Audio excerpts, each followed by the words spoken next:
Bonjour, 1969.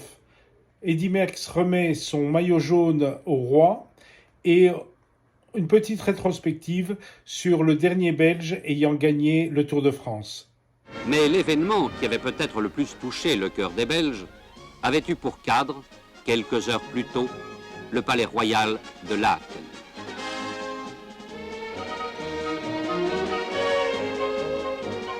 La famille royale, au grand complet, recevait le super champion Eddy Merckx.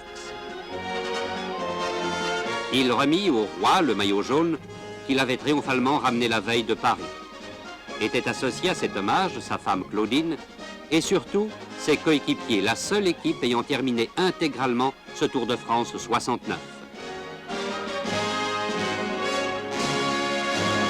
La Belgique attendait cette victoire depuis 30 ans. Il faut en effet remonter à 39 et à Silvermaas, dernier porteur belge du maillot jaune.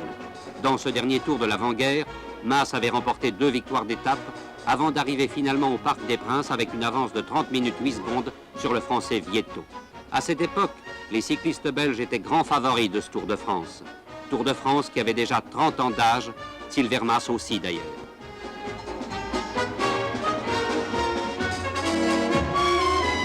C'est en 1909 que débuta cette première grande course par étapes. C'était il y a 60 ans.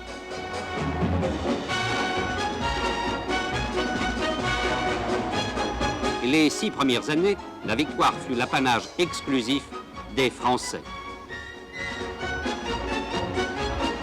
Mais après la guerre 14-18, Lambeau ouvrait la longue série des victoires belges avec les Kint, Vervaak, Bonduel, Thijs, Buys, Sieur et autres Van Aert.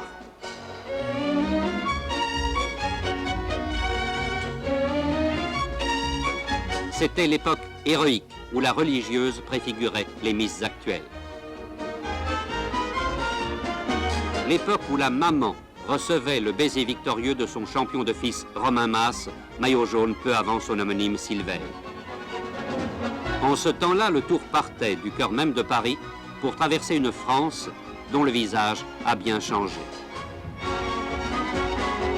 Routes et paysages étaient plus sauvages et les coins pittoresques plus nombreux.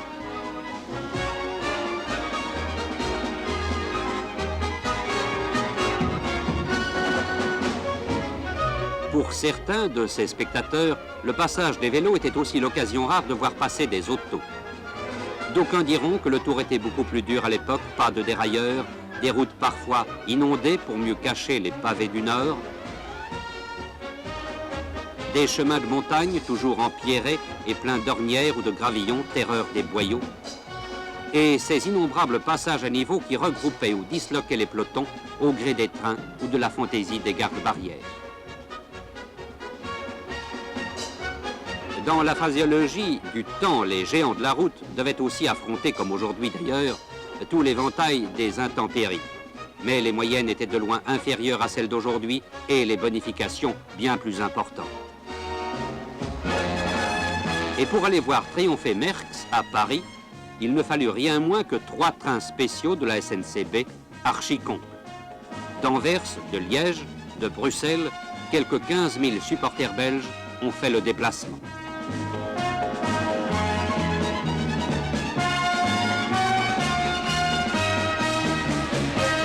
À Paris, c'était l'euphorie dans l'expectative de la victoire belge attendue depuis 30 ans sous l'enseigne prémonitoire d'un Apollo qui ne portait pas encore le sigle des conquérants de la Lune. Dernière épreuve de vérité, dernière étape contre la montre.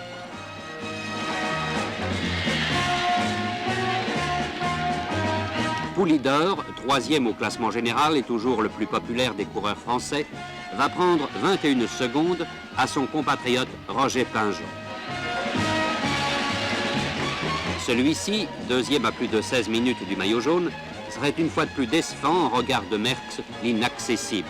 Eddy avait déjà gagné, et comment le Tour 69 quand il prit le départ des derniers 36 km.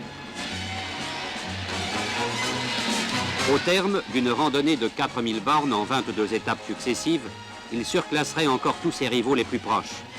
Malgré la confusion d'un virage mal pris à l'entrée de la Cipale et la rupture de rythme résultant des cafouillages, Eddy n'en prendrait pas moins 53 secondes à Poulidor.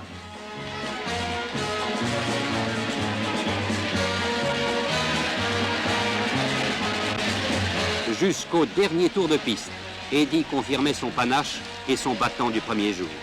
Sa combativité continuelle venait de sauver le Tour de France. Eddy cumulait tous les prix individuels, vainqueur au temps, au point, au combiné, au Grand Prix de la montagne et à celui de la combativité.